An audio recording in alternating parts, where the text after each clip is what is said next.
So welcome everybody. My name's Neil. I'm going to be your presenter for this session. What we're going to be talking about is the 764, see if I can get the numbers right, exam. This is a preparation guide, basically. And so what we're going to be really covering is, what do you need to know about the exam, for starters? We want to try and bridge that gap between practical knowledge and the exam environment, because there's always well, this is what I do in the real world, but this is what the questions that they ask me, and that doesn't make sense, and why. So I'm going to do my best to try and bridge that. The big things out of this session is that I want to give you an idea of some resources, just how to approach the exam. Kind of the mental preparation and what to expect, so that at the end of this, you have a much better idea as to how to build your own roadmap. Do I need to sit a course? Do I need to maybe just do a practice exam? How do I prep for this exam? What do I kind of concentrate on and whatnot? One of the things that these sessions are not is we're not going to cover everything that you need to know for this exam. If I could do that in an hour and 15 minutes, that would be absolutely amazing. So until we get USB ports plugged into everybody's, direct into their brain, we just can't do that. I'm going to try and give you a few nuggets, but don't take that as all I need to know is this. You need to know a lot, right? Now, luckily, a lot of the content in SQL Server, if you've been familiar with SQL Server over the years, a lot of it is really standard content. How do I back up and restore a server, for example? Things like that. So it goes back a few generations. What we really kind of want to, or I should say, what we usually see is people really need to know what's new. If you're already really comfortable with the old stuff, maybe you're certified in the previous products, to just kind of jump into the what's new. But we're going to talk about a bunch of stuff. First off, I'm going to talk a little bit about the exam, right? What to expect for the exam. And so generally the certification exams are between 40 to 60 questions. It takes between 1 to 4 hours to complete, depending on which exam. This is all just general information here. All the questions are worth 1 point, but the way that the questions are just the exam overall is evaluated. It's a 700 to pass, but that doesn't exactly mean 70%. In a very loose way, you can kind of compare it to that, right? But the math is a little bit different. There's some resources in there that Microsoft has put out to say basically we do this, right? But the idea overall is if you're close to that line, for me, certification is really about driving my own knowledge so I know the product really well. So if I'm close to that line, I'm still thinking there's 30% that I don't know, right, roughly. And so try not to just get to that line. Try and go well over it, right, for sure. One thing about, there's a little mention in here about case studies. Just as a bit of a reminder, it's when you're doing the exam, for anybody that hasn't done exams with case studies, the approach is you do a case study. Here's the case study, here's so many questions, and then once you finish that, you can't go back to it, right? But in the exam, they tell you that, right? And say, okay, you're about to finish this, are you okay? Before you click on okay, you can go back and review any of those questions. Maybe it's 6 questions or 10 questions on that case study, but then that's like a chunk of the exam put away, and maybe there's another case study, or maybe there's more multiple choice questions, whatever the question types are. This exam actually fits in the data management and analytics path. This is a little harder to see. Let's see if I can spot it. It's really where I'm standing so close. Here we are. So this is 4. And the idea of these paths is basically you go down one of these lines, right? So going left to right, pick a path, do the first exam, do the second exam. At the end of the path, you earn an MCSA in whatever path you took, right? So if I want to go down, where are you at? The admin one, 765 perhaps after that, become a SQL 2016 database admin. And then it's one elective to complete an MCSE, right? In this case, in data management and analytics. Now, one of the things that's been asked a lot this week is, well, we have to renew. What does it take to renew? The elective list, the far right of that screen, The elective list is a list where you can go maybe next year, do another elective, and it would be a renewal, right, for that certification. So it really kind of drives people to keep in touch with the product, but also learn new stuff, right? So that it can really broaden your skill set there. About this exam specifically, this was made available October, right, so almost a year ago. This really is focused on database professionals. I think you guys all know who the audience is, because otherwise you wouldn't be here. It's you guys. And it really does focus on installation, maintenance, basic admin tasks. And I don't want to say basic in the wrong way. It's not easy. It's we're not talking about like analytics and all that other stuff. The very last bullet down at the bottom might include adaptive technologies. If you read any of the stuff going into the exams, Microsoft does reserve the right to change the format of the exams, et cetera, whenever they want. Now, they've been structured pretty well consistently for some time, but is it a multiple choice test? You may see multiple choice questions. You may see other question styles like drag and drop and configure this interface and things like that.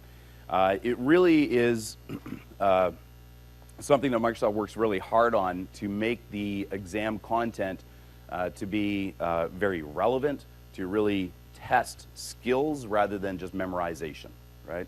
And that's what it's really about. Okay. Now, this exam does cover 4 functional groups. I'm going to describe these. I'll try and go very quickly because it's kind of a little bit boring in some of these objectives. You can say it covers this, it covers this, it covers this. You can read these later on. This presentation, you can grab it from the My Ignite portal later if you want to. A lot of this is actually just in the exam guide, right? But we will get to some nuggets and all that in a little bit. So looking at these 4 functional groups, configuring data access and auditing, basically permissions. We have backup restoring of databases. Apparently that's important when it comes to a database administrator, being able to do that. The manage and monitoring SQL Server instances, that's gotten a lot of focus lately, as well as high availability and disaster recovery. Now the exam guide is this link. Go and grab it. It's one of the places I tell people this is your starting point if you want to pass an exam. Right? Go to this link, look at the objectives. We're going to actually break it down a little bit, so look at the sub objectives kind of in those different functional groups. And you want to really assess where you are on that list. For example, for data access and auditing, would you be comfortable in doing all of that? And I'm going to break it down kind of what that means, right? So you want to start here and kind of go, can I do this? Can I do this? If you've never backed up and restored a database server, looking at all the different ways to do it, you need to sit down and learn that, right? So let's look at those sections. The very first one, data access and auditing. As a part, I'll try and go fairly quickly. Again, if you're trying to look through all these bullets or even take pictures, you might want to just grab the PowerPoint deck just off of My Ignite. You can download it, you can stream it, and all that stuff. As well as this is straight from that link previously, right? So the exam guide that was there, straight off of it for this part.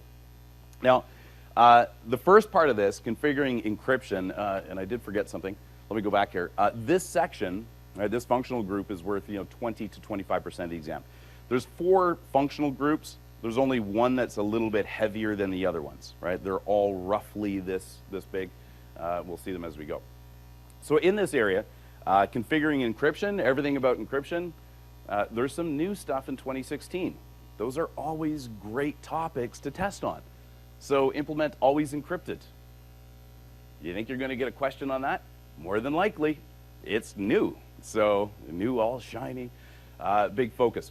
The other ones in here, backup encryption, transparent data encryption. A lot of these just go back to previous versions of SQL, and they're all pretty good. So data access and permissions, we're looking at permissions, so users, custom roles.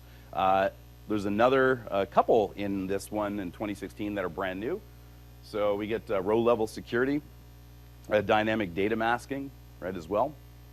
And again, when you're looking at the exam guide, this is really the list that you want to kind of go down the list and say, can I do that? And if you want to kind of benchmark, like I've done it once, sure. Could I teach it to somebody? Because then you really tend to know it, right? Auditing. How do I do auditing? managing audits, etc. Now on this one, and on the previous one I think as well, I want you to kind of point your attention to the last bullet, audit logs and reports from an Azure SQL database, right? One of the things about the products now, especially for SQL, we have the on-prem SQL, we have Azure SQL. Which one's on the exam? Both, right? They're both SQL. And that, quite often, if you're very familiar with like on-prem, for example, can often be a bit of a challenge to jump over and make sure you know the other one as well. So things like auditings for audit, for example, is different between those two environments. All right, so here's some nuggets. A couple little tidbits in here. Always encrypted. It's good to know the prerequisites for always encrypted, right, because there's some specific ones in here. Visual Studio is pretty straightforward, but the other ones, .NET Framework 4.6. And if I want to have a client connect using always encrypted, they actually have to add the encryption setting enabled to the connection string, right? So it's important to realize that. Otherwise, they're not going to be using always encrypted. Now, again, just as a bit of a reminder, we're not really here to teach everything about always encrypted. Right? There's a lot. There's other resources I'll point you to for that, right? But a few little nuggets in here about it. Another thing in the slide deck too might be a little hard to jot down in here, but again, you can download it from Ignite. The URLs. I've tried to put a bunch of URLs, and hopefully they all still work. Because I think you know, the rate of change on a lot of the websites nowadays, they should be fine though. There's some great resources if you've never configured that before. Always encrypted. Another piece about always encrypted is determining whether you want to use deterministic or randomized encryption for the columns. Now, there's some pros and cons to the different approaches, and one of the things about deterministic is that a value that's in the column, when it's encrypted, another row with the same value will encrypt to the exact same value. Now, that's a challenge because if the column contains something like yes, no, you can actually look at the encrypted values and you're going to see two values throughout the entire column. So, is it reversible? Well, if you know that it's probably a yes, no column, and you kind of think, I'm going to assume that this group are the yeses and this one's are, you know, these people are the no, you can kind of reverse which one it is. So the good thing about it, though, is that deterministic also allows for things like indexing to work, right? Because we can actually index the encrypted values, and I can say, I want to find a column with this encrypted value, and I'm going to get the same thing all the time. Now, the randomized version of this doesn't do that. So if you had a column, 2 rows, and the value in the column was identical, right? So city, I'm from Canada, by the way. Say city equals Toronto. Both of those encrypted values would actually be different in the rows. Now that hides the data much better, but all of a sudden it disables things like indexing and all that, right? So a bit of a pro and con there. The other thing is when you're setting this up, of course, you do need to configure column master keys and encryption keys. And again, there's a link there to help you out with that. Oh, and one more thing, the binary 2. Deterministic does require binary 2 for the sort order for that. So again, a few little tidbits. SQL database dynamic data masking. Now, if you haven't seen the dynamic data masking, it really is to hide the data value. So similar to, you know, credit card numbers that have all the X's, everything's X'd out. But actually do it back at the database and say when this person connects, this user can't see the unencrypted values. They can read the masked values, right? So you see kind of at the bottom of the slide the way that something is padded. How do I configure this? Well, we have different ways of hiding the data, right? So whether it's something like an email, some standard templates, or go down and do a custom string. Very, very useful because most applications will traditionally have done this at the application level, which means the data is actually going from the database to the application without any masking, and then we finally, you know, mask it maybe, right, in the application. So right back from the database. Again, another new feature. Both of these always encrypted in this one, brand new features. All right, next section. Back and restore databases. There's a little bit of new stuff in here, but most of it is actually kind of standard stuff. I would point you to some of the more advanced scenarios in back and restore, right? So not just how do I back and restore a database, but how do I do like a piecemeal restore? How do I do file level backups and et cetera. So in here, backing up a very large database, if you're not sure what that entails, it's different than just taking a long time to do a full backup, right? So again, should I do a file group backup? What does that look like? Alerting for failed backups, there's a few different ways to do that. This actually jumps into things like operators. There's another section for that. So jobs, et cetera. How do I get notifications if something fails in there? We have the traditional stuff, things like transaction log backups, database recovery models. That that really hasn't changed if you're familiar with the product for a few generations. Restoring databases. Notice that the objectives here are seem to be very focused on the advanced stuff, right? So again, piecemeal, page recovery, point-in-time recovery, file groups, and making sure that you have a good plan in there, right? So. Like I said, apparently backup recovery is pretty important for databases. Go figure. All right. The last little bit on this is database integrity. So do I even know if I need to restore my database? So basically, dbcc, checkdb command, and other things around it. And there is a disco after this presentation. So, that one I didn't really give any nuggets on it because it's pretty standard stuff. So moving on. This section, monitoring, managing SQL Server, you notice that it's weighted a little heavier than the 20 to 25%, right? So 35 to 40%. And when you look at this, it has a lot more objectives, right? So we're looking at monitoring the database activity, current sessions, things like blocking, consuming tempdb. How do I analyze that? The data collector, doing utility control points. There's a lot just in that. That's the first objective in here. Monitoring queries, right? So something that's new again, the query store. Working with extended events and trace events, and there's a lot in there.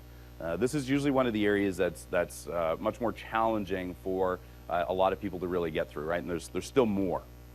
Now, one of the things I get asked a lot about this is like, okay, so extended events. The list of extended events is massive. What do I need to know? Is it all of it? No, because you would be doing the exam like 5 years later or so by the time you get through all of it. It's just a ton. Try and focus on what's often referred to as the 80-80 rule, right? What do 80% of the population use 80% of the time? That's a pretty good benchmark. It's a little fuzzy, but it's a pretty good benchmark. Say, okay, these are the key ones that we see in a lot of the examples and things like that. Try and focus on those. And there's a lot of guidance by Microsoft to say this is how to troubleshoot queries or performance issues and whatnot. So these are the ones that you see in the examples and how to do that, right? So those are great from a learning perspective to study from. Problematic execution plans, et cetera. Managing indexing, right? Apparently that's another area that's fairly important with databases. And don't forget the column store indexes are in there, and they've been improved in 2016. So that's kind of a new feature. And any new features are great areas to make sure you know pretty well, right? Statistics. There's one in here that I just want to highlight. Implement statistics for large tables. What that really entails is going beyond just enabling statistics, because as soon as you get into large tables, we get potentially some issues with statistics. They're not as accurate because the table has just way more data than what statistics really allow. If you've never really dove into how statistics work, I would highly encourage it, even outside of the exam, because it's a great performance boost. By simply adding statistics that are filtered and whatnot. The reason is a core statistic will actually keep like 200 entries in what's called a histogram.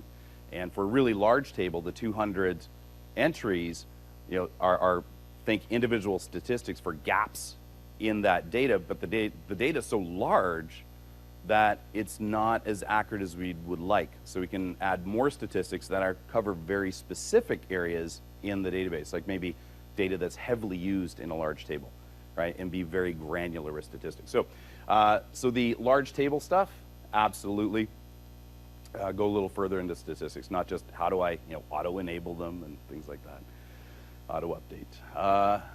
Server instances, the alert failures, I think this one's pretty straightforward. This really hasn't changed a whole lot in this area from previous versions, again, so I think that's pretty good.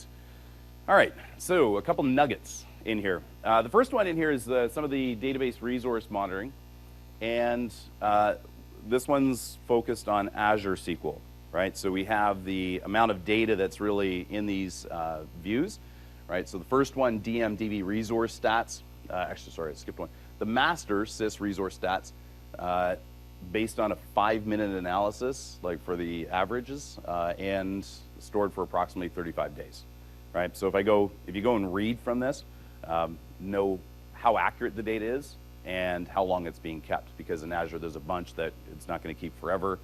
The next one is a 15-second average, and those only kept for an hour, right? So take a peek at both of these.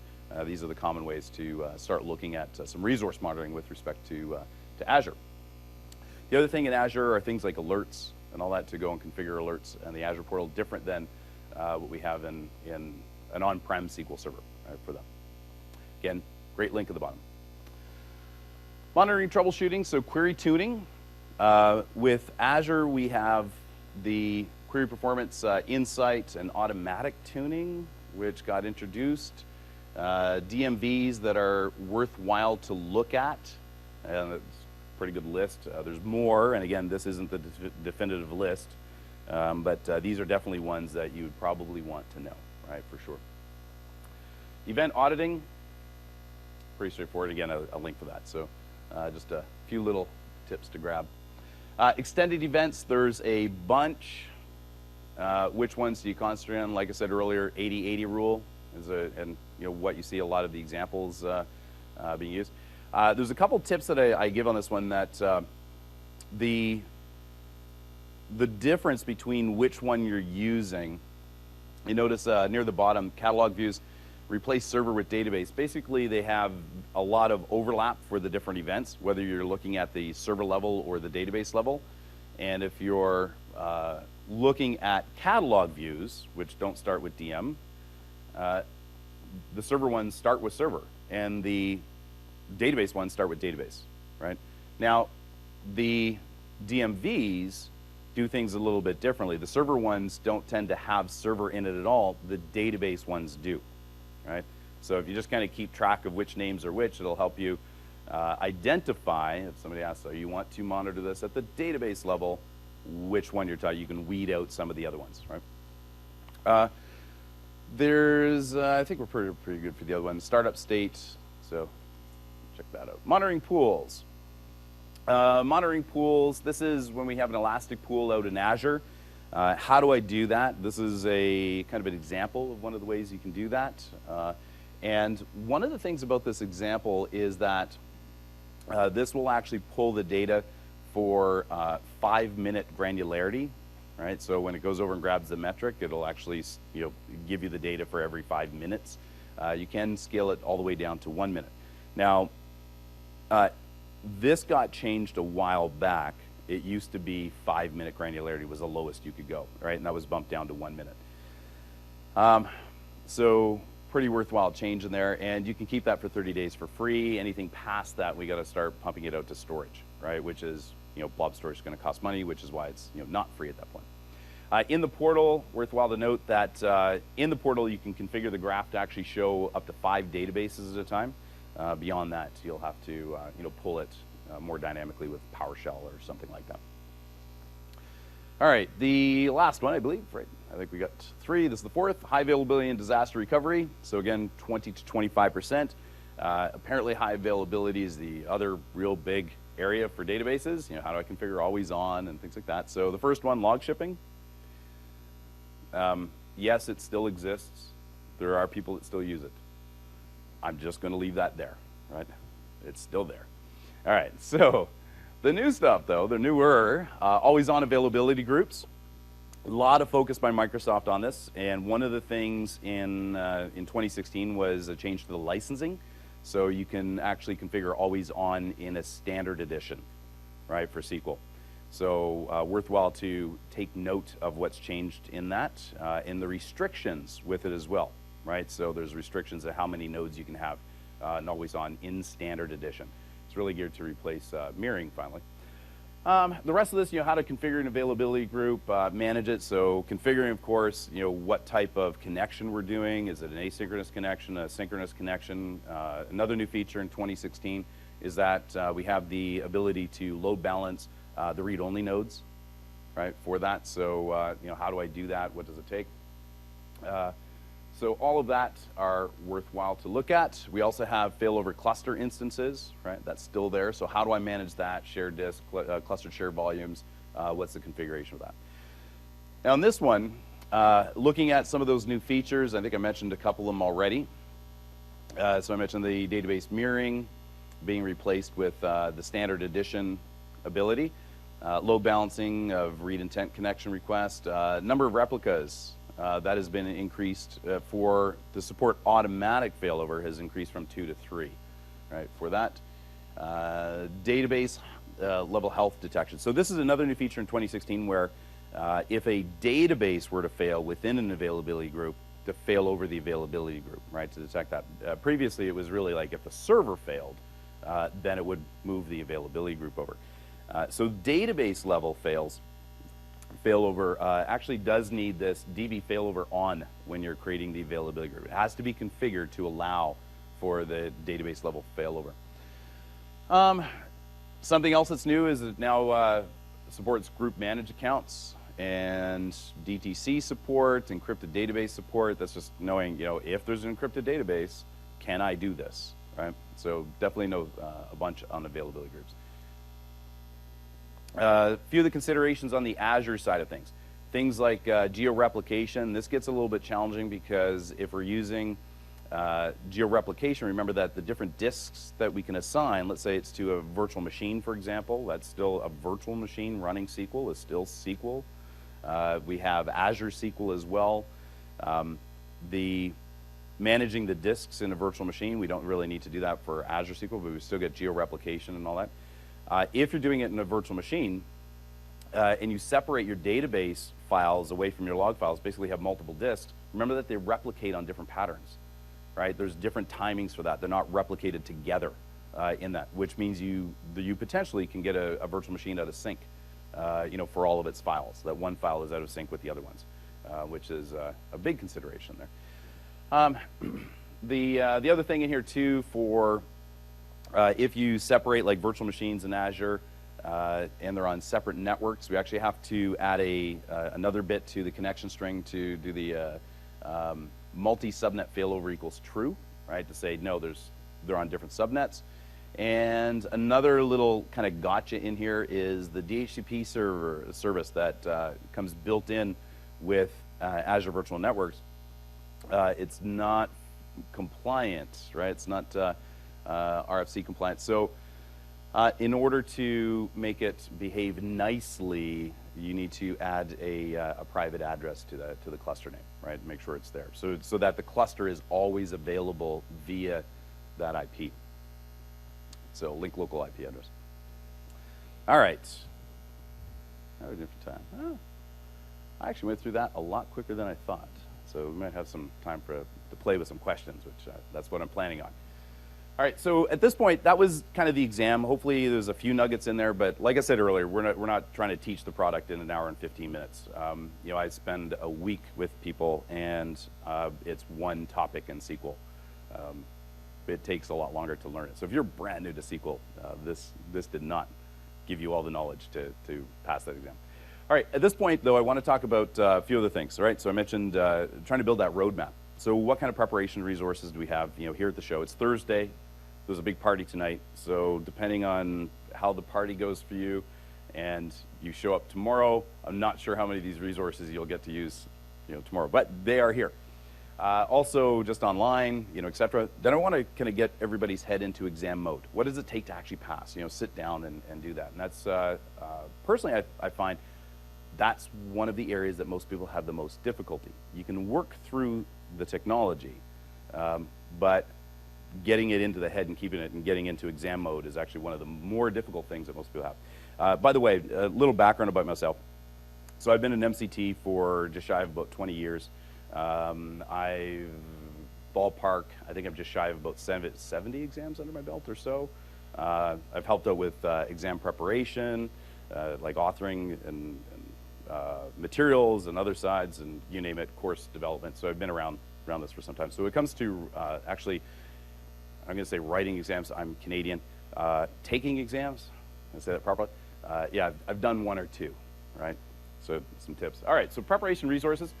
I mentioned this before, one of the first places you really want to start is the exam guide. All the objectives that we went through were straight from that.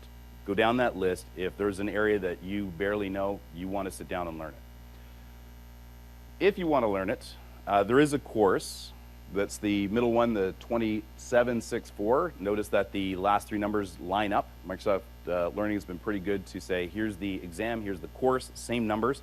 They actually match the same objectives, but the authors for them are different, right? So is it going to be exactly what you need to know, like everything in that book is going to be perfect? No, but it's pretty good, right? You definitely want to follow any links, like, for more information, go here and deep dive a little bit more than the book. Okay? But it's pretty good. That's a 5-day course. You can do them online, different vendors, all kinds of stuff. Now, the other thing, TechNet, resource in TechNet, the documents online. A lot of the links are going to be, if you want to configure this, like always encrypted, there's an article, right? Microsoft Docs now. There's an article out there on how to do that, right? So it's a great place of resource to be able to deep dive and all that. Here at Ignite, there are a bunch of MCT ambassadors. I'm one. There's a couple just outside the door here. There's a pile of them around. We got them in the Expo Center. We got them downstairs in the immersion zone and a few different places. I'm not wearing my badge right now, but you'll see a button on pretty much everybody that will say, hey, I'm an MCT. Now, the thing is that, not only do we know the products, we have to take the exams, write the exams, or pass the exams, however that's said in the US. And then we teach it, right? So we're constantly getting other people to do it. We're all advocates of certification, and so please come to talk to us. The prep sessions, obviously that's here at the show because you're here. So that's what this is. Some of the benefits for exams. The exams here at the show, 50% off exams. After the show, oh, and free practice exams. Practice exams, you go out the door, it's just to the left. The real exams are to the right. Was that? Oh, yes, thank you for reminding me. This one is not there. So what do? Go to an older version, right? And because the difference between the older version and the new version is just the what's new. Now there's some things like always encrypted and always on, things like that. That are different, but things like backup and recovery, how to do a piecemeal, restore, anything like that, that's the same in the previous product. So you're going to get, 60% at least of the same stuff. So go back and use that, get yourself into the question and answer mode, and then fill in the gaps. Eventually that will be out because it is Measure Up is a vendor, and it takes them some time to develop the exams, right? So they're not done in parallel and all that. So you just got to wait for it, and when they get that out, they get it out. Some of the other deals after Ignite, there's a text code that you can get from any of the ambassadors, the ones out here, over in the expo hall, and I believe on the My Ignite you can probably dig it up as well. Basically, after the show, 40% off the real exam up to October 31st, 30% off practice exams up to October 31st, and it does require a text code to go get it. I would suggest seeing the staff over the Expo Center.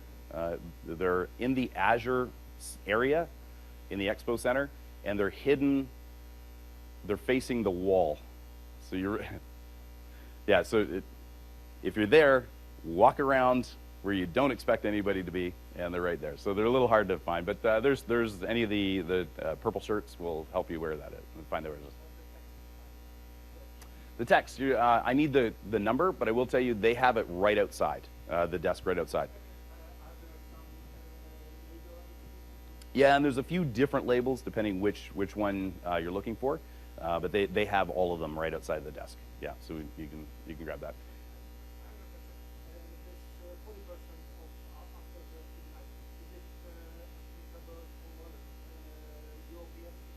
Yes. Now, there is a catch with that. There's a process to, they're having trouble with the international texting, and so there's an email process as well. And for that one, I'm going to tell you, you're going to want to talk to the Microsoft Learning staff over at Certification Learning, over at the Expo Center, right? They have a process to go and make sure you get that via email. Yeah, so they will have it at the show. Some other stuff in here. Let's see, we talked about that. Lots of information. Other resources here at the show. There is the hands-on lab area, which is right downstairs in the immersion zone. And one of the things about that is, there's a number of labs that are SQL focused. But if you've looked at them, they're on things like, R, USQL, very specific features in the product. Nothing that's going to get you through like the exam, for example, or like backup and restoring a SQL Server. However, they are SQL Server installs, and you do not have to follow the lab document that they gave you. So if you need to go and play with something, fire one of those up.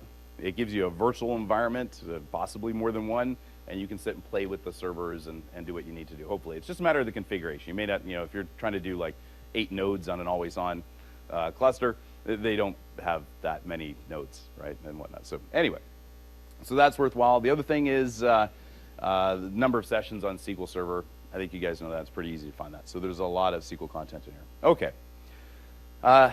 So this part is the part that I said I think most people have the biggest struggle with. So how do you go from, I know so much about SQL, to I know enough to pass the exam? Because the first question I always get, or almost always get, is, well, I've been a SQL administrator for 10 years. How long will it take for me to get certified? I have no idea. So, how do I figure out what I don't know? And that's really what this is. So when you're preparing for the exam, I mentioned the guide. Here's some tips. Definitely schedule your study and schedule the exam. It's really easy to get behind work and whatnot, and it gets pushed out a little more, Well, then the stuff that, like for example, if you learn some material in sessions this week, 3 months from now, how much of that are you going to remember, right? So get on a schedule, an hour a day, whatever works for you. Make sure you're on a schedule. Use what you don't use. A lot of people, when they say, I've been a database administrator for whatever number of years, the first thing in my head that I'm thinking is they do fairly routine tasks. Like their organization, they're doing the same or very similar stuff day after day. There's a really good chance that they've never, ever configured something like always encrypted or whatever. There's a lot of holes in there. So make sure when you're looking at those objectives that you kind of identify, I've never done that. Go and do it. Or I've only done it once. Go and do it. Make sure you use the stuff that you've never used in the workplace, right? If you've done backup restores, like piecemeal restores, day after, well, hopefully not day after day in the workplace, but you've done them a number of times, you probably don't have to study that. Know the GUI, know the code. And this is fairly challenging now because we have multiple ways to really manage SQL. So if you're familiar with using Management Studio, great. Make sure you take a peek at all the Transact SQL. That would do the same job. And that's actually easy with Management Studio because you can configure Management Studio and then have that script out. But then we have PowerShell, right? And remember that when you're managing things like Azure SQL, PowerShell becomes a little more important because we can connect to Azure and connect to Azure SQL behind that. So definitely know a bunch in the code. Take a practice test and learn the gaps. Now I'm trying to kind of zip through so we can get some practice questions in here and take a look at how to work through them. When you're doing a practice test, the biggest mistake, and I see this a lot, is people will go through a practice test concentrating on the score. Do not do that, right? I don't care what kind of score you get on the practice test. And I get a lot of people that go into the exams and come out again, and they're like, well, I had an 800 and something on the practice test, and then I went in and did the real one, and I failed. Yeah, because you were concentrating on the score. And the reason I tell people that is when you're looking at the practice test, when you get a practice question, you want to evaluate your confidence level with that topic.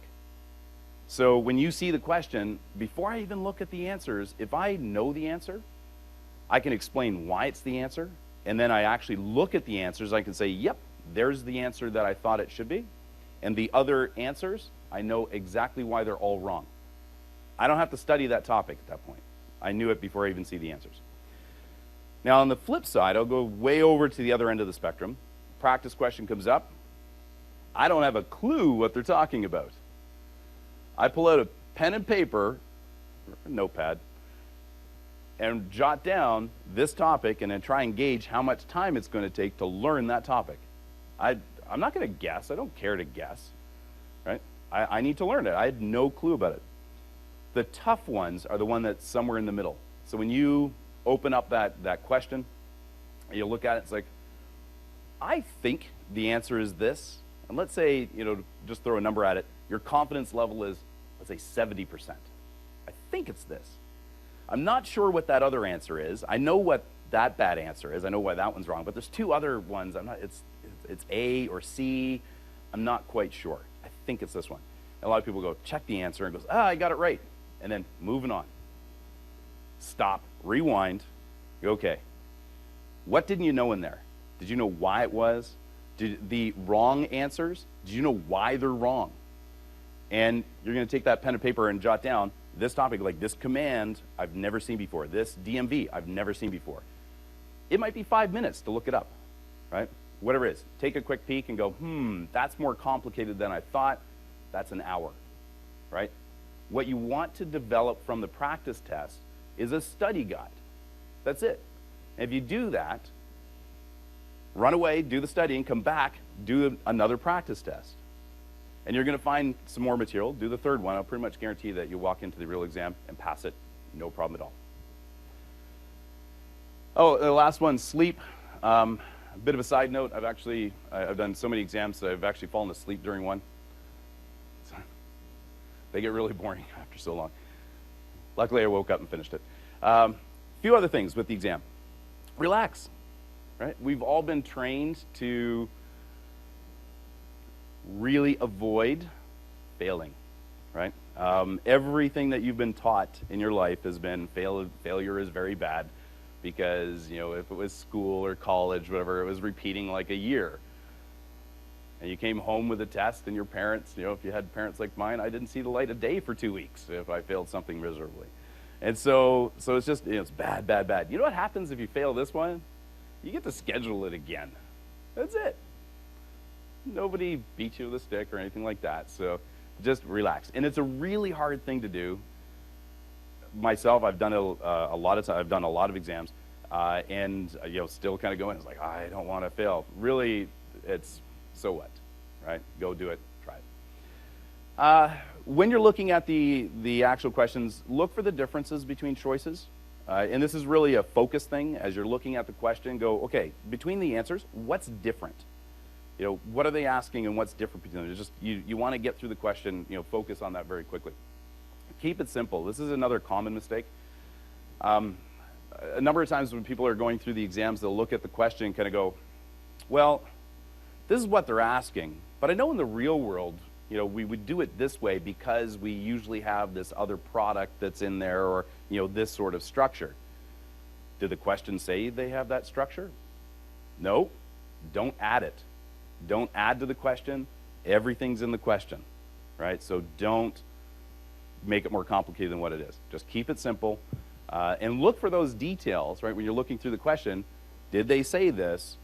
There's a reason pretty much for every statement in there, right? So definitely look through them. Case studies. There's always a bit of a debate, for a case study, should I, go, the way I phrase it, bottom up or top down. In other words, do I look at the case study, kind of try and memorize through the case study, and then go look at the question? I tend to go just the opposite, right? My preference, not everybody does it, but I find it's a lot faster. I go to the question. Okay. hopefully I know it well enough that I go, these are the things I'm looking for, because they're asking me, maybe how do I, configure always on, whatever. So I go, okay, based on the question, I go back to the scenario, and you can just zip through the scenario fairly quickly. Does this sentence have anything to do with the question I just read? Nope, nope, nope, yes. Yes, yes, nope. The answer is C. Next question. And, and most of the time, that will actually go quite a bit faster, right, for that. Now, if you don't know the answer, in the exam, you can mark it for review. I'd highly encourage you to do that. Don't spend a ton of time trying to hash out an answer for that one. Move on, get the ones that you know.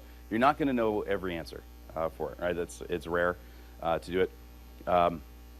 So definitely just move on. There's a little option to mark for review. Once you get through the end of that section, you can then go back and answer the ones for review, right? Definitely make sure you answer all the questions, because no answer is definitely wrong. All right. Practice questions. We're doing pretty good, eh? We have almost half an hour left. Unless I'm on Canadian time and I got that wrong. So the practice questions. There's a number of practice questions in here, and my focus on this isn't so much to look at the details of the technology. It's a little bit more on just the questions. So the first one in here, I'll let you read it.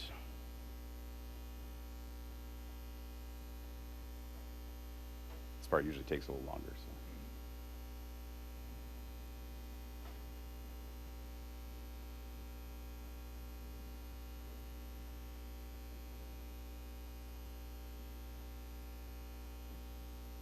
Pretty good. Now, as a practice question, what would you say your confidence level is? You don't have to shout them out, really, but could you tell me what the answer is? I'm not showing you the answers for a reason. That's the confidence level I was talking about. Now, if I look at that and I'm like, I don't know. I'm not sure. At that point, I don't even care what the answers are. That's an hour or something for me to go look at it, right? I want to know how to do that. And hopefully when I come back, I go, this is the answer, and when I see the actual answer, it's like, oh, those ones. There's another piece of this question that I want to point out. You'll see a statement at the end of it that is important to kind of focus on when there's more than one answer. So this one, it goes, each correct answer presents a complete solution. Choose all that apply. Pay attention to that. In this case, they're saying that one answer will complete the job, but there's another answer or more that will also complete the job, right? They're not put together. Now, there's other questions that may say, each correct answer presents a part of the solution. So it's like, here's one thing you need to configure, here's another thing you configure, and together, they do the job. In this case, the choose all that apply, these are very separate. So just kind of curious, anybody have the answer before I showed them? Yeah. Sure, shoot.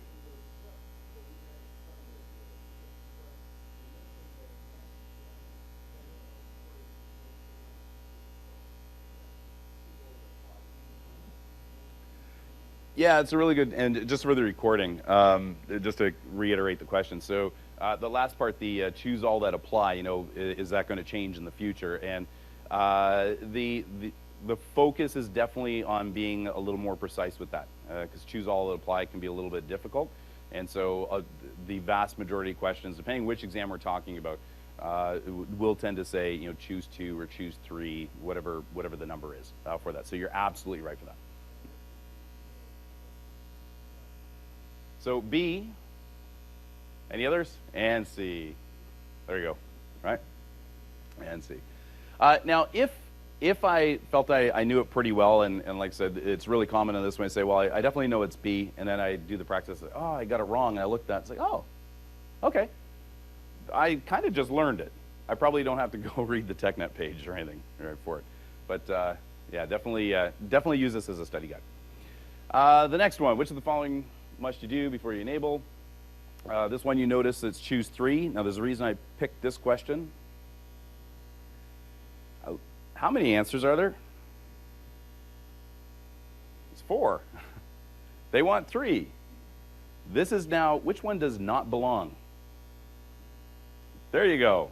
Do I need to even read the rest of the answers? No. Done.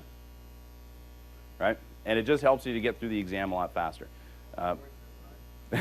Not always. Yeah, are they always this nice? Absolutely not. No, there's some gimmies. You will find some gimmies. And there's going to be other ones that'll just throw you for a loop, right? That's the nature of testing. So let's see, this one, counters. Before you really read the question on this, take a look at the answers. What do you notice?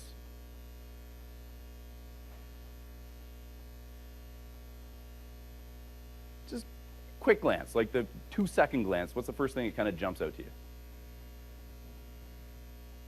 Yeah, like A and B are very similar, and C and D are very similar. Okay, so what's the difference between the answers? Well, and I'm just talking about the text. The first one is they're both processor, and the second one, they're both SQL buffer manager.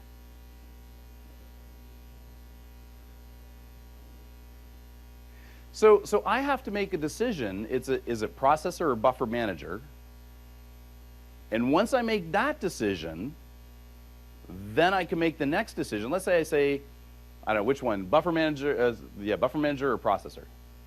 What do you think? I didn't really give you a chance to read it, but I'll give you a chance to read it. So I just want you to make a decision between processor and buffer manager. Forget about processor, right? So a few people said processor. All right, now what's my decision? I have 2 answers I'm looking at now. And it really is, privilege time and user time. In this case, this is another one, choose all that apply. And so, again, more than likely you'll see choose 2 or whatnot. But when you see a lot of the answers that are really broken down like this, they're very, very similar, right? Pay attention to the differences in the answers, right? The first 2 are processor. Okay, those are processor. If I need to look at processor, now I will look at A and B a little more closely. The bottom 2, buffer manager, same idea, right? So make that decision first, and then roll down the line for those. Does that make sense? It seems like we're kind of trying to social engineer answers, and that's not the case. The point is, it really helps you focus on what the question is asking and where the answer is, right? You still got to make the decision, is that actually the right answer? So for this one, what's everybody think? A, B, C, D? It is choose all that applies. So A and B, good job. All right, this one's a little bit longer. This one is similar to what we just talked about, though. It's just a little more complicated to see it.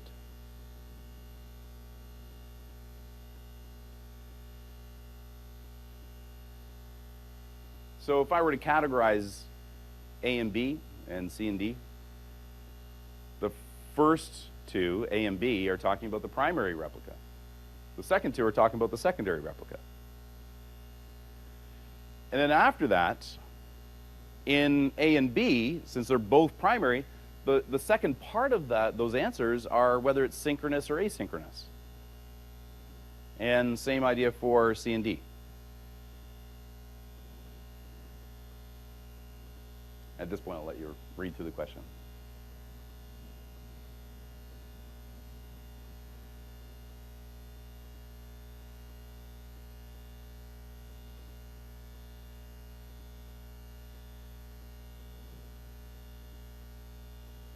What's everybody think?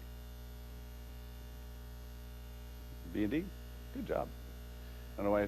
Hopefully you guys all have your exam scheduled for tomorrow. Yes?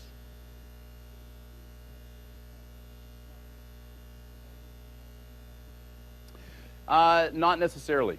Not necessarily for that. And it's one of the reasons why the focus, like a lot of the focus is kind of moving away from the choose all that apply, because it's all over the map. A lot of people tend to get them wrong because they don't know. They kind of go, oh, there's only one answer. There must be at least two, and they end up picking another one and getting it wrong. And it's just those kind of mistakes. And that's not that's my opinion.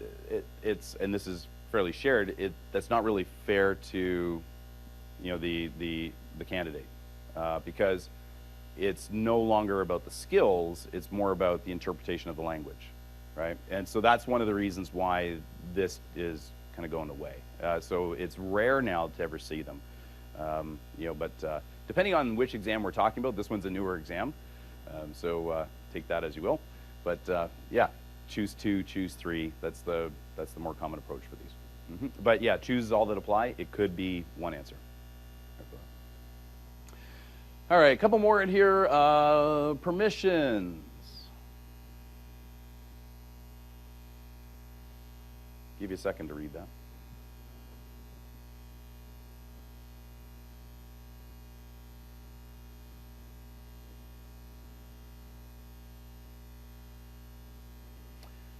Yeah.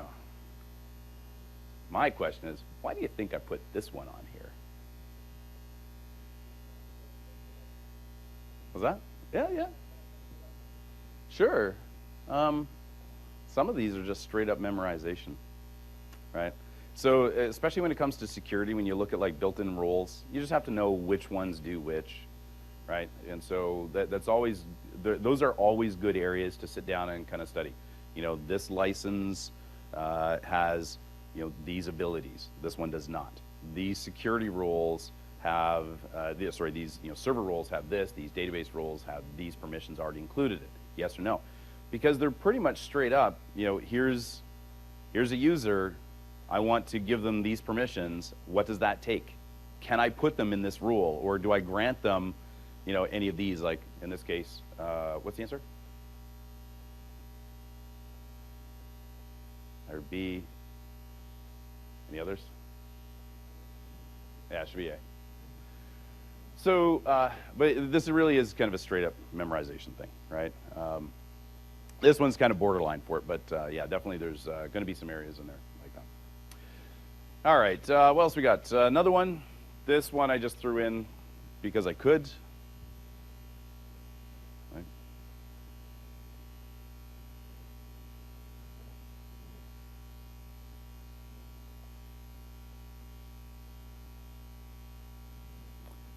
D. Now, the way that I tend to look at this question, because again, it's really about focusing on the important bits. Make sure you don't, ignore anything. But when you're reading that, the middle, you want to perform a full backup of the database 1 p.m. without affecting the existing restore sequence. And my thought is, why did the author of that question put that phrase in there? Because it was just straight up back up the server, right? Or, whatever the task was. They don't need that statement, right? That's something that's a little unusual. They put stuff in the questions to make sure it's very clear on what you are expected to do, right? So as soon as we see that, as soon as you get to something a little bit different like that, existing, without affecting the existing restore sequence, hopefully everybody goes, that's a copy, right? That's what they're for. And sure enough, it's a copy. Pretty good? Yes?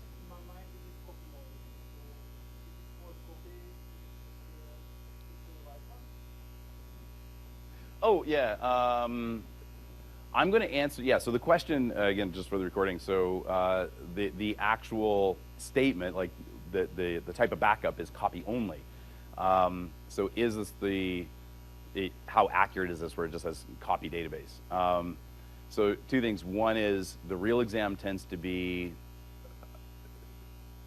much more thorough in its in its vetting before it ever gets live.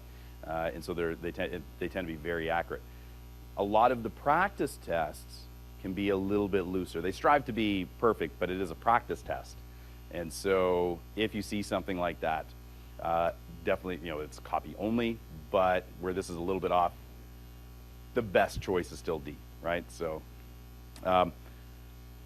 basically a difference between practice tests versus the real tests. The real tests are very, very much, there's a very thorough process for those. Yeah, it's a good question. And I think this is the last one that I have. We'll have time for some more questions, I think. Beautiful.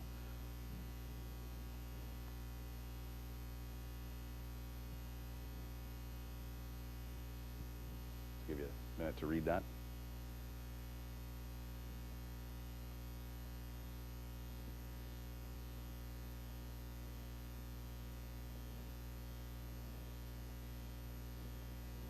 A. Good job. A. Now, why did I put this in here? A couple reasons. One, PowerShell. Don't forget PowerShell, right? Database, DBAs tend to go Management Studio, Transact SQL, forget about everything else, right? No, PowerShell, even for things like availability groups and stuff like that. And so, failover cluster, I guess, in this case. But the other thing that I put in here, if you're going through a practice test and you see this question, and I go, oh, I know it's cluster, the move cluster group, but I look down that list and it's like, there's a cluster virtual machine role, move, what?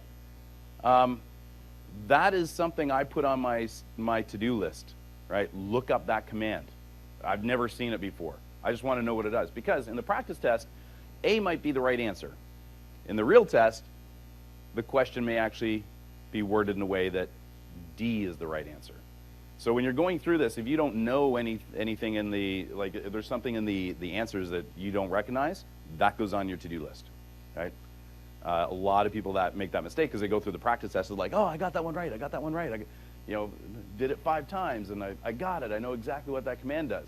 And then they turn around and get to the real test and the question is just worded in a way that the answer is actually cluster virtual machine role or whichever. And I go, oh, oops. And if they were to guess at that point, more than likely they would probably do the, I think it's cluster group. So anyway, all right. That is basically what I have, and I went through that faster than I thought, which is pretty awesome, because that means we have time for questions. Just before I really open up the floor, just a reminder, please evaluate the session. We do these to really prep everybody, do as much as possible. If I could give you all the answers, that would, I wouldn't anyway, but just because I am who I am. But we can't teach the content. I think everybody understands that. Hopefully you got some nuggets, and I think the getting your head into the game is the biggest thing. That's the biggest stumbling block that most people have going into the exam. So hopefully that was useful. Any improvements, any comments, please give us that feedback. With that, that's pretty much it, but questions, I'll open the floor for everybody. If you don't have any, see you, enjoy the show, and thanks for coming. All right. So for the questions, I'm gonna at this point I'm gonna get you to use the mics, and mainly because it's being recorded for later and all that. So, oh, okay, yeah. Oh, say it again. Yes.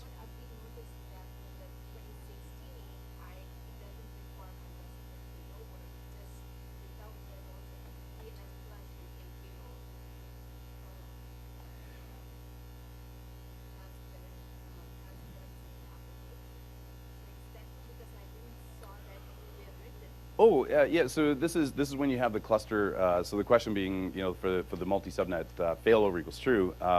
It's you can, and I'd have to look at it on why. One on each subnet. Yeah. Mm-hmm.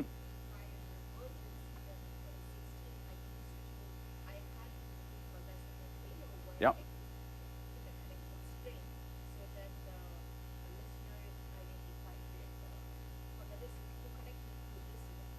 Okay.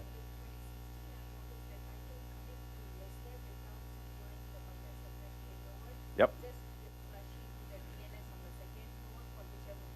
Yeah. Yeah.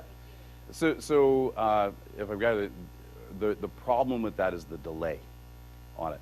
So when you add that into the connection string, the failover happens right away. It's much quicker. for it. So. Yeah, it's for details, but without that, it never used to recognize. You get the first trimester, Oh but yeah, it recognize it. yeah. But with 2016 Mm-hmm. and when I got it, I think it has. Yeah, that's definitely improved in there. So one thing maybe to throw in there with respect to the exam, especially when you're talking like Azure SQL and stuff. Think about when the exam was authored, right? And on the page for the exam, it'll say this has been kind of refreshed as of this date, because there's a bit of a question all the time with, especially with the Azure stuff, all the cloud stuff, that well, that's moving forward. So a new feature in Azure, like let's say something dropped, you know, we'll go to January or something, and you want to do the exam then, and something just got lit up in Azure SQL. Say, here's a new feature. Is it in the exam? From just a logistical perspective, it takes about 3 months to get stuff into the exam, right? Because of the process, like there's a lot of, you know, I's to dot and T's to cross to make sure any changes go into it. So you're going to see a delay for that. And if something was deprecated or something like that, you know, same idea. The other thing is Microsoft Learning has been much better on the exam page to say this has been updated as of this date, right? So you can focus on those dates, because there's definitely, if the exam says this was authored like October 2016, it was the way things were in 2016.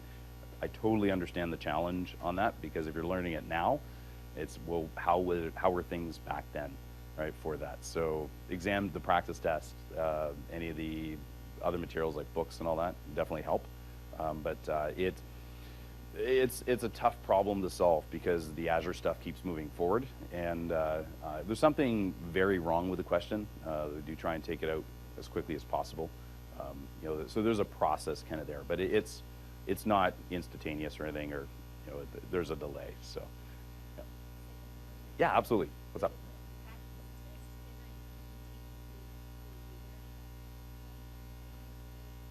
Oh, that's a good question. So can you do the practice test here at Ignite from home? And the answer is no. I don't believe there's any way to do that. Because what happens is they actually have all dedicated stations over here to do that, you know, because it's lit up for free on it. And to do it from home, there is the code for after the show. I mean, you could use it now, but it's like 30% off. It's not free, right? So, and that's the one that you just ask the ones out at the booth. They have it's 52, a number that I'll probably give to you wrong.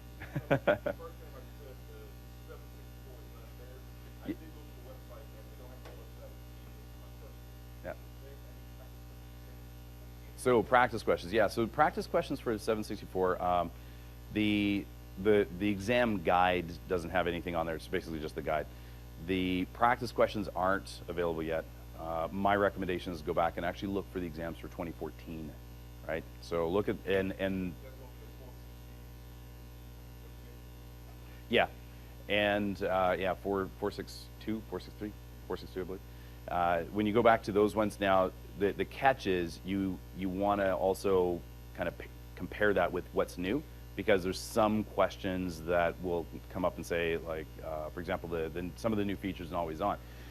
This is the way you did it in 2014, but 2016 has actually changed. So make sure you get that gap in there, and focus on, okay, what's everything that's new with the database engine in 2016.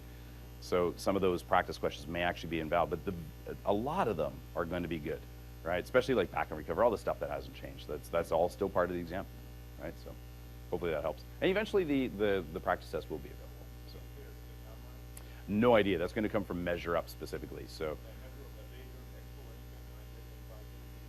I don't. That's a good question. You might want to check in the study room. I don't think there is, but there may be. Okay.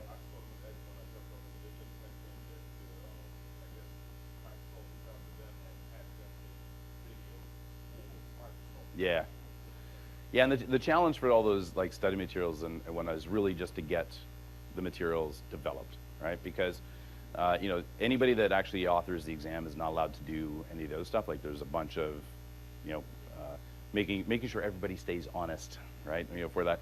And so, yeah, it takes some time to find other people to actually go through the process to make them and all that as well. So it is what it is. Cheers. question. Yeah, what's up? 2017, Mm-hmm. Not, there's nothing quite on the docket that's been released. So for 2017, nothing has been officially announced from Microsoft Learning. like 2012 and 2014, Yeah, well, 2017 introduces some really neat things in 2017, actually, but the expectation, there will be an exam for it eventually, right? So, and keep in mind that like the product has to release, then the exams tend to come out a little bit after the product because they need to have the full release. They're not going to do the exam on betas and have to change it all. And so there's definitely a process, you know, for them to do. So once it drops, then it, you know, it has to go through and make it. So eventually there will be one. I'm not sure of anything beyond that though, because it's, you know, 2016. You know, it's been live for a bit. So, and the exams for 2016 came out a little bit after 2016. I didn't think about the dates overall, but this exam actually went live like, you know, October, right? So of last year. Yeah. So think of that kind of pattern generally for most exams. But yeah. and we talked about an upgrade path To do which one? Sorry. from the MSA. Oh yeah, I didn't talk about upgrade paths at all.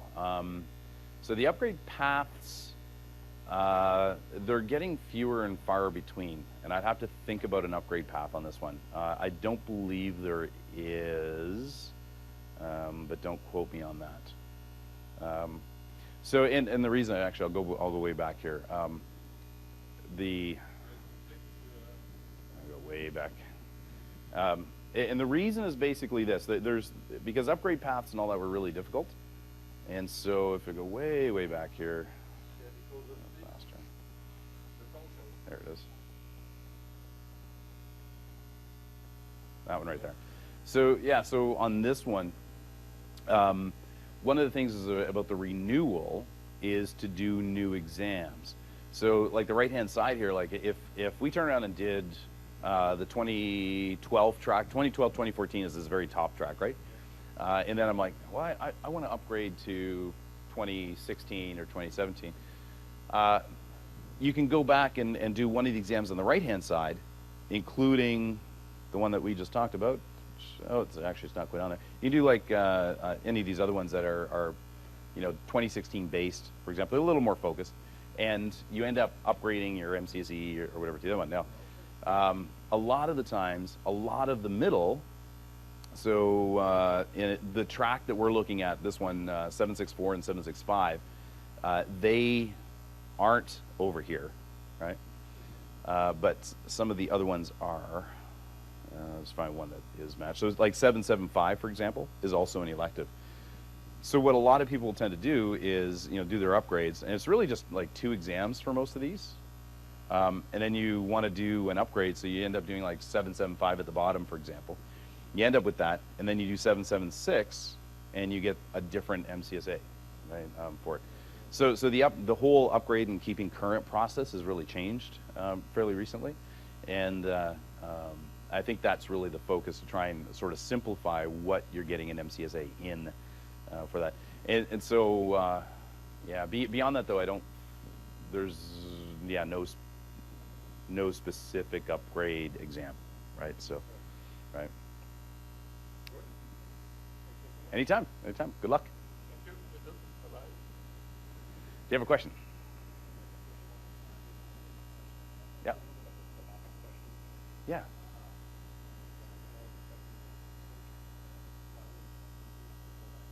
Well, so what happens with the full backup is it turns around and logs it as somebody took a full backup at this time.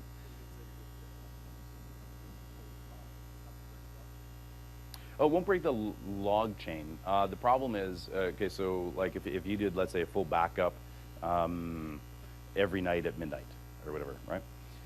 And all of a sudden, one day you do one at like 1 p.m. and at 2 p.m. everything goes sideways. If you turn around and look at your logs, you're like, you had a full backup at 1 p.m. That full backup was put on a disk and sent out with FedEx or something out, but I don't have it. It's gone. Now, I can force it to go back to another backup and kind of go through a lot of it, but I'm missing a backup. The logs are going to say, I have you have this history, you go back to the one at 1 p.m., restore that one, and then restore the logs after it. That's the chain. Yep. Exactly. Yeah, I mean, physically works. If you go into Management Studio and go to restore, it goes, these are the ones that we're going to back up because it looks at those logs. Otherwise, the commands get way messier to do it because you kind of say, no, no, no, give me this one instead and all that. With the copy, it's a full backup, but it just doesn't log it, right? So it never happens. So if you did a full copy at 1 p.m., sent it, then you turn around and go, I need to restore my database. It goes, the last full backup we had was midnight the night before, and it doesn't see the other one at all. And it just goes, and these are the logs, and just click. Pretty much, and that's what they mean. You know, that's yeah. As soon as you see something like that, they're like, "Why is that in the question?" Right? Yeah. And that's the thing. Like, just focus on what they're asking, and when you look at those pieces where they go, "This is part of the question. Why is it part of the question?" Right? Okay, that's the difference between these, right? Especially when you look at what's the difference between just full backup and a copy backup. It's like, this is the difference.